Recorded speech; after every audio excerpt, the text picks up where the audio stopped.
एक रात मैं पानी पीने के लिए किचन में जाने लगा तो मुझे मामी की आवाजें आने लगी कि प्लीज अजहर आराम से काम करो। मैं समझ गया कि इस वक्त अंदर क्या चल रहा है। मैं वहीं खड़ा हो गया। थोड़ी देर बाद मामी अपने कपड़ों को सेट करते हुए निकलकर बाहर आई। मेरे पास आकर वो कहने लगी, नासिर तुम अभी तक जाग रहे हो? मैंने कहा कि हाँ। आज फिर तुम घर का काम कर रही हो तो भला मुझे नींद कैसे आती? वो मेरी बात का मतलब समझ गई। वो कहने लगी कि नासिर तुम मेरी मजबूरी नहीं समझ सकते। मैं कमरे में वापस जाने लगा तो वो एकदम मेरे साथ चिपक गई। मैंने उसको अलग किया और कहा कि ये तुम क्या कर रही हो। फिर मैं अपने कमरे की तरफ चल पड़ा, लेकिन मेरे साथ साथ वो भी मेरे कमरे में ही आ गई और मैं कुछ भी ना कर सका। अंदर आकर उसने कमरा लॉक कर दिया और अपने लिबास को भी आजाद कर दिया। मैं तो उसको देखता ही रह गया। फिर उसने किसी माहिर शिकारी की तरह अपना जाल। मेरा नाम नासिर है, मेरी उम्र 25 साल है। मैं पहले जिस जगह नौकरी करता था वहां एक लड़की भी काम करती थी।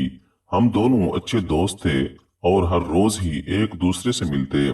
रात को हम दोनों फारिग होते और फिर एक दूसरे से ढेरों बातें करते। कुछ अरसे बातचीत करने के बाद ही उसे मुझसे मोहब्बत होने लगी, मगर मेरा रिश्ता तो एक दूसरी जगह पक्का हो चुका था। इसलिए मैं उस लड़की के बारे में इतना संजीदा नहीं था, मगर वो हर रोज ही मेरी मिन्नतें करती और मेरी थोड़ी सी तवज्जो पाने के लिए हर रोज कोई न कोई ऐसा काम जरूर करती जिससे मैं उसे देखकर होश ही खो देता। क्योंकि वो लड़की बहुत खूबसूरत थी। उसके लंबे बाल, दराज कद और वो इंतहाई अच्छे इखलाक की मालिक थी। कोई भी मेरे जैसा जवान लड़का उसका दीवाना ना हो सकता। मगर मैंने खुद पर काबू रखा और उसको अपने ऊपर ज्यादा हावी होने से बचाया। लेकिन उसने अपनी तरफ से मुझे बहकाने की कोशिशें जारी रखी। बिला आखिर एक दिन तो उसने हद ही कर दी। जब दफ्तर में काम के दौरान ही वो मेरे साथ आकर बैठ गई और दफ्तर में ही सबके सामने मुझे छूने लगी। हमारे सामने एक बड़ा सा टेबल था जिसकी वजह से उसकी कार्रवाई बाहर से कोई भी ना देख सका। उसने अपना हाथ बढ़ाकर मेरे छोटू को अपने जुल्म और शद्दत का निशाना बनाया और उसे खुलम खुला इस्तेमाल करने लगी। पहले तो मैंने मना भी किया, मगर फिर मुझे भी सुकून आने लगा। लेकिन जो ही मेरी हालत इंतहाई गैर होने लगी तो मैंने उसके हाथ को पकड़कर पीछे हटा दिया। वो भी फौरन एक तरफ हो गई। वो एक तरफ तो हो गई थी, मगर उसने मेरे अंदर की सोई हुई बेचैनी को जगा दिया था, जो कि अब लम्हा बलम्हा बढ़ती ही जा रही थी।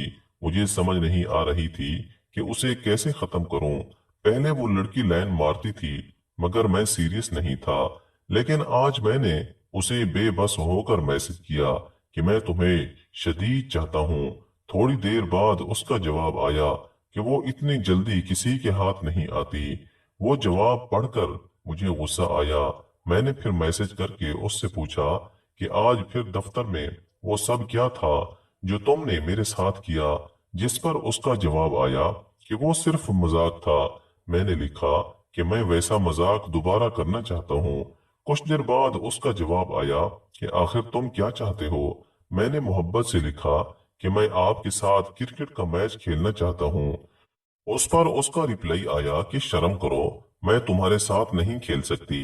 मैंने लिखा कि ये तो तुम्हें पहले चैलेंज करते वक्त सोचना था। अब तो मैं हर रोज ही जिद करता, मगर वो मना कर देती।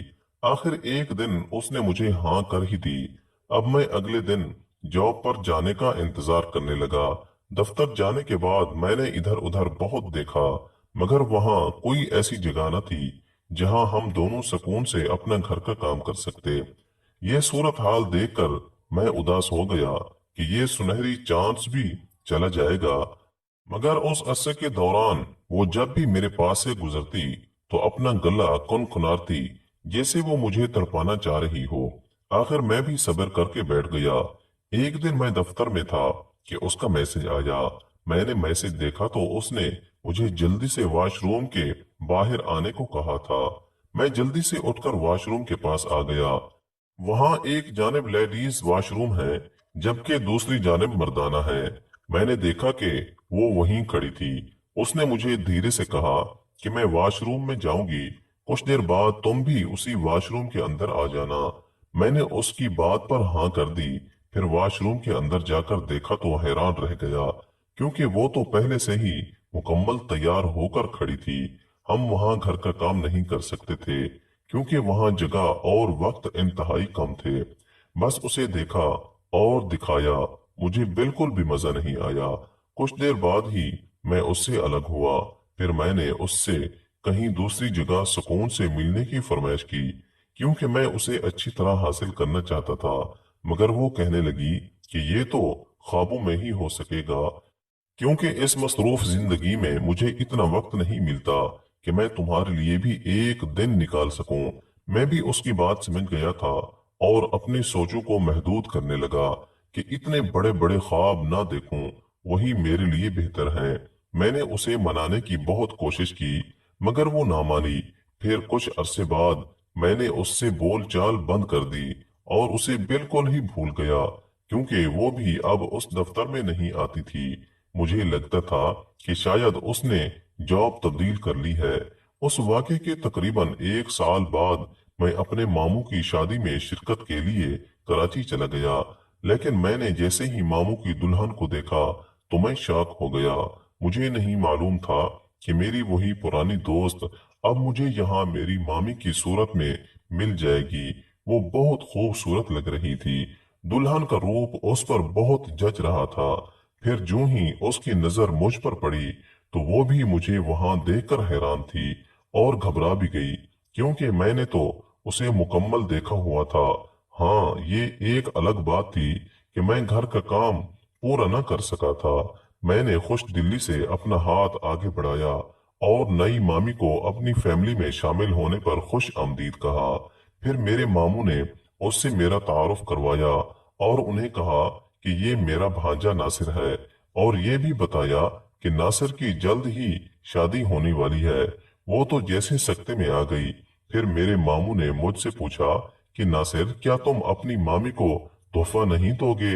मैं उसके लिए तोहफा तो लाया था और मजबूर भी था, क्योंकि वो तोहफा उस वक्त मैंने हाथ में पकड़ा था। मगर मैंने वो तोहफा मामू को पकड़ा दिया और वहां से निकल आया। शादी के बाद वापस जाने का प्रोग्राम बना, मगर मामू ने मुझे कुछ दिन रुकने का कहा। मेरा कोई मूड नहीं था कि मामी को यूं देख देख कर मैं अपना खून खुश्क करता फिरूं। मगर फिर अब्बू और अम्मी ने भी मामू की बात मानने का कहा और मैं रुक गया। मैं वहीं अपने मामू के घर रहने लगा। गर्मियों के दिन थे।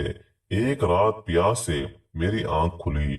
मैं पानी पीने के लिए किचन में जाने लगा तो मुझे मामी की आवाजें आने लगी कि प्लीज अजहर, आराम से घर का काम करो। मेरे मामू का नाम अजहर है। मैं समझ गया कि इस वक्त अंदर क्या चल रहा है, मगर मैं जिस काम के लिए आया था वो क्या। लेकिन जैसे ही किचन से वापस जाने लगा तो मामी अपने कपड़ों को सेट करते हुए मेरी जानिब आ रही थी। मैं वहीं खड़ा रहा। मेरे पास आकर वो कहने लगी, तुम अभी तक जाग रहे हो नासिर? उसने बहुत खुशगवार मूड में मुझसे पूछा। मैंने कहा कि हाँ, आज भला मुझे नींद कैसे और कहाँ से आती, क्योंकि मैं तो वो हूं जो अधूरा रह गया था। वो मेरी बात का मतलब समझकर कुछ उदास सी हो गई।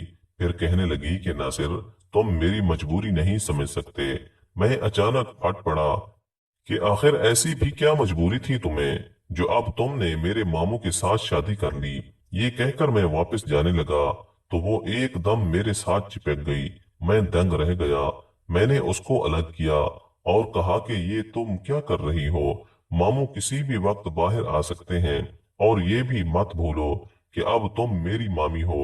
मेरी बात सुनकर वो रोते हुए अलग हुई और मुझसे बोली कि नासिर, मुझे आज तुम्हारे मामू के साथ घर का काम करते हुए बिल्कुल भी मजा नहीं आया। वो तो मुझे खुश ही नहीं कर सकते। मेरे घर वालों ने मेरे साथ बहुत बुरा किया है। मगर मैंने उसकी एक भी बात ना सुनी और चुपचाप अपने कमरे में आ गया। लेकिन मेरे साथ साथ वो भी मेरे कमरे में आ गई और मैं कुछ भी ना कर सका। अंदर आकर उसने कमरा लॉक कर दिया और अपने लिबास को भी आजाद कर दिया। मैं तो उसको देखता ही रह गया और हकलाते हुए बोला कि तुम ये क्या कर रही हो, ये सब ठीक नहीं है। मगर वो किसी शातिर खिलाड़ी की तरह मुझ पर हमला आवर हो चुकी थी। मैं चाहकर भी कुछ न कर पाया और मन मनाते हुए सिर्फ इतना कहा कि प्लीज मुझसे दूर रहो, मैं ये सब नहीं कर सकता। फिर मैं उसके हुस्न को अपने हाथों पर महसूस करने लगा। कुछ ही लम्हों बाद मैं भी तैयार हो गया, फिर उसे बेड पर धक्का दिया और उस पर सवार हो गया। वो भी घर के काम में मेरा मुकम्मल साथ देने लगी, मगर मैंने जल्दी जल्दी अपना जिम्मा काम पूरा किया। फिर वो चली गई। उसके जाने के बाद मैं भी मुस्कुराने लगा कि आखिर मैंने उसे पा ही लिया। मेरी पुरानी दोस्त अगर मेरी किस्मत में नहीं थी तो ना सही, मगर मेरी मामी ही सही। सुबह मैं फ्रेश होकर नाश्ते की टेबल पर गया। मुझे मामू नजर न आए। वैसे भी उस घर में हम तीन अफराद ही थे। अब मेरी मामी मेरे आगे पीछे घूम रही थी। फिर वो बोली कि नासिर, तुमने अभी तक मुझे बताया नहीं कि तुम्हारी होने वाली बीवी का नाम क्या है और वो कैसी नजर आती है। तुमने मुझे उसकी कोई तस्वीर भी नहीं दिखाई। मैंने कहा, मेरे पास उसकी कोई तस्वीर नहीं है और उसका नाम राबिया है। मामी बोली, अच्छा, तो नासिर क्या तुम मुझे भुला सकोगे? मैंने कहा, मालूम नहीं। फिर वो अंदर की जानिब चली गई। दोपहर के वक्त मैंने उससे पूछा कि क्या मामू ने तुम्हें इतना प्यार दिया था जितना मैंने दिया? तो वो एक लम्हे को चुप हो गई और फिर कहने लगी कि नहीं। फिर बोली कि नासिर, पहले मैं दिन रात तुम्हारे ख्वाब देखती थी। फिर एक दिन मैंने अपने वालदैन से तुम्हारे बारे में बात की और तुम्हारा खानदान बताया, तो मेरे वालदैन कहने लगे कि उस लड़के के मामू का रिश्ता तुम्हारे लिए आया है और हम उसके मामू के मकरूज हैं। मेरे वालदैन मजबूर थे। इस तरह नासिर, मैंने तुम्हें खो दिया। अब वो जोर जोर से रो रही थी। मैं हैरान हो गया क्योंकि मैं अब तक उसे गलत ही समझ रहा था। मैंने कहा कि मुझे माफ कर दो, मैंने तुमसे बहुत बुरा बर्ताव किया। वो बोली कि नासिर, अब इन बातों का क्या फायदा, अब मैं तुम्हारी मामी हूँ। मैंने उसे गले लगाया और ये भी कहा कि कोई भी चीज मुझे उससे अलग नहीं कर सकती है। फिर मैं 2 महीने मजीद वहां रहा और खूब मजे किए। फिर मेरी